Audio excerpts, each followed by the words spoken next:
Сәлем достар, каналға қош келдіңіздер. Бүгін біз көздің түсін өзгертетін тағамдар жайлы айтатын боламыз. Көз денсаулықтың кілті және адам жанының айнасы. Көз өте нәзік мүше, онымен барынша абай болуы керек. Видеоны соңына дейін көріңізді өтінемін. Қарапайым аю жидек шайы көздің бұлшық етін тез босаңызтады және көз қарашығының түсін жарқын етеді. Сонымен қатар ол несеп айтайтын қасиетке ие және терінің әртүрлі ауруларынан, сондай-ақ артритке көмектеседі.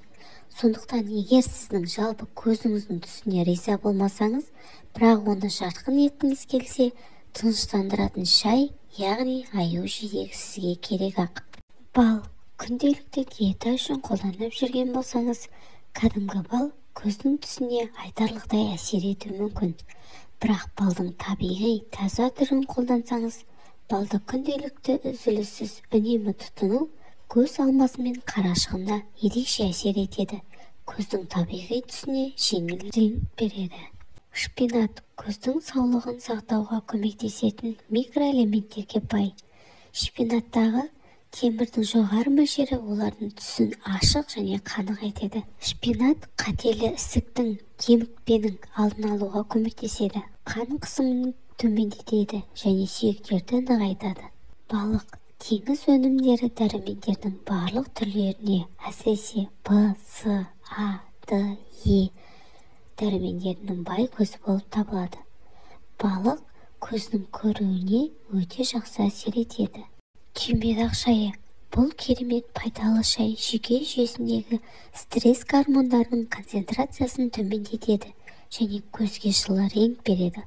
Ол сонымен қатар әртүрлі асқазан ішек ауруларын, күйіктер мен тыртықтарды емдеу үшін қолданады.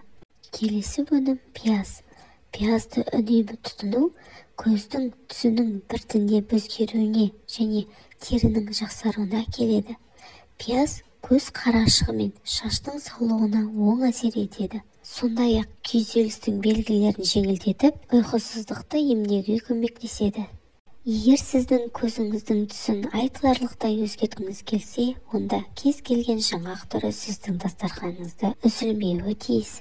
Жаңғақ көздің түсін біртіндеп қанық етуге, жылтыр өң беруге көмектеседі. Ал жаңғақтардың қуырылған түрін сіздің денсаулығыңызға пайда келмейтінін естен шығармаңыз.